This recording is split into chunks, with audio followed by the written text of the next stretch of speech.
Le blockbuster de l'été 2017 s'appelle Okja, et il commence par l'image d'une petite fille endormie sur son animal, en plein cœur d'une forêt.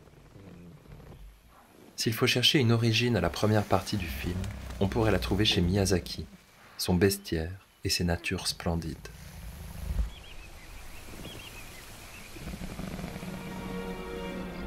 これよりさらに西へ西へ進むと、山の奥のまた山奥に人を寄せ付けぬ深い森がある。獅子神の森だ。獅子神の森。そこでは獣は皆大きく太古のままに生きていると聞いた。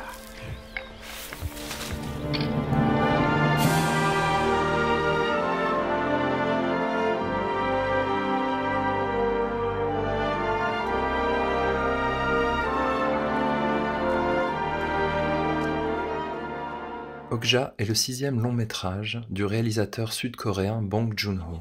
Produit par le géant Netflix, sa sélection au dernier festival de Cannes créa une mini-polémique en raison de sa diffusion hors du circuit traditionnel des salles de cinéma. Let's be honest, there are thousands of films that are screened in the Cannes Film Festivals that people don't see in the cinema.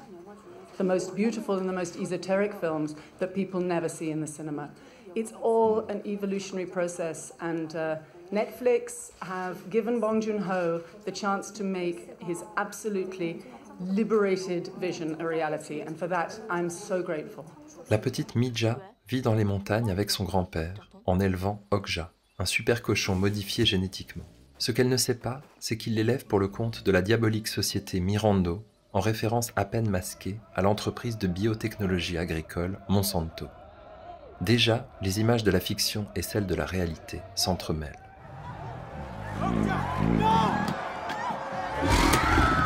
Le thème animal traverse 3 des 6 films de Bong Joon-ho. On pourrait même dire que l'animal est pour lui comme un révélateur des troubles et des problèmes de nos sociétés.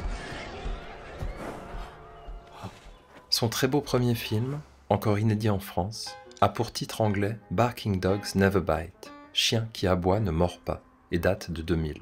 En réalité, son titre coréen « Un chien des Flandres » fait ironiquement référence à un manga du même nom qui raconte l'amitié entre un petit garçon et son chien Patrache.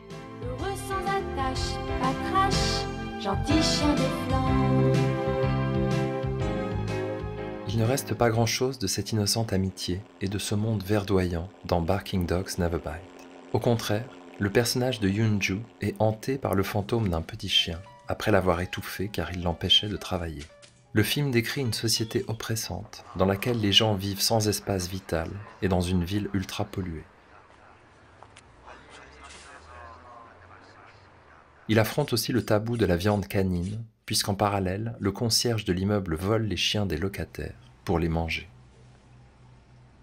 Janvier 2006, soit environ 9 mois avant la sortie de The Host, la justice condamne Dow Chemical et Monsanto a versé 62 millions de dollars aux quelques 20 000 vétérans sud-coréens victimes des effets secondaires de l'agent orange. Was done as an effective means of thinning the vegetation and foliage along the demilitarized zone to provide. It was part of an ongoing clearing effort along the demilitarized zone to provide better visibility for any movement south. Les deux multinationales feront appel. En 2013, 39 vétérans seulement seront indemnisés pour un total de 300 000 euros. Les déversements de produits toxiques et l'agent orange hantent le film de Bong Joon-ho. Dirty formaldehyde. Every bottle is coated with layers of dust. Pour them into the sink.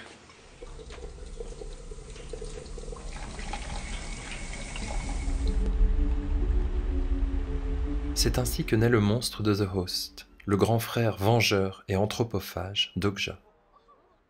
Il sera finalement maîtrisé par un gaz jaune, lâché en vrac sur le monstre et sur les manifestants venus protester contre son usage.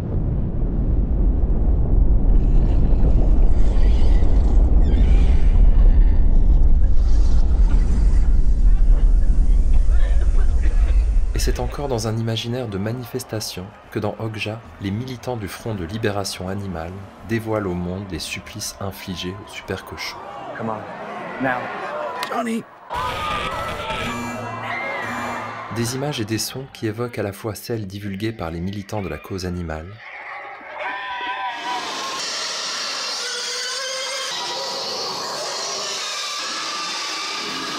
mais aussi celle des expérimentations sur les insectes géants de Starship Troopers de Paul Verhoeven, le père du blockbuster critique.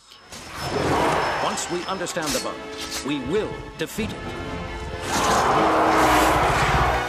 Il est le premier à détourner un genre dont le nom est issu du vocabulaire militaire, puisqu'avant d'être utilisé par Hollywood, le mot blockbuster désignait la plus puissante bombe utilisée par les Alliés durant la Seconde Guerre mondiale.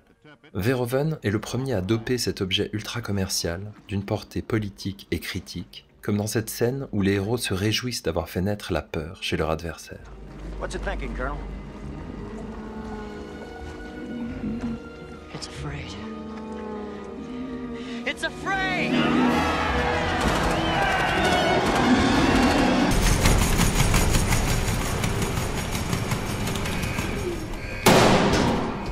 Ce que Mija verra du monde la marquera à jamais, car le blockbuster critique détourne le langage de la machine à rêve pour regarder la réalité en face.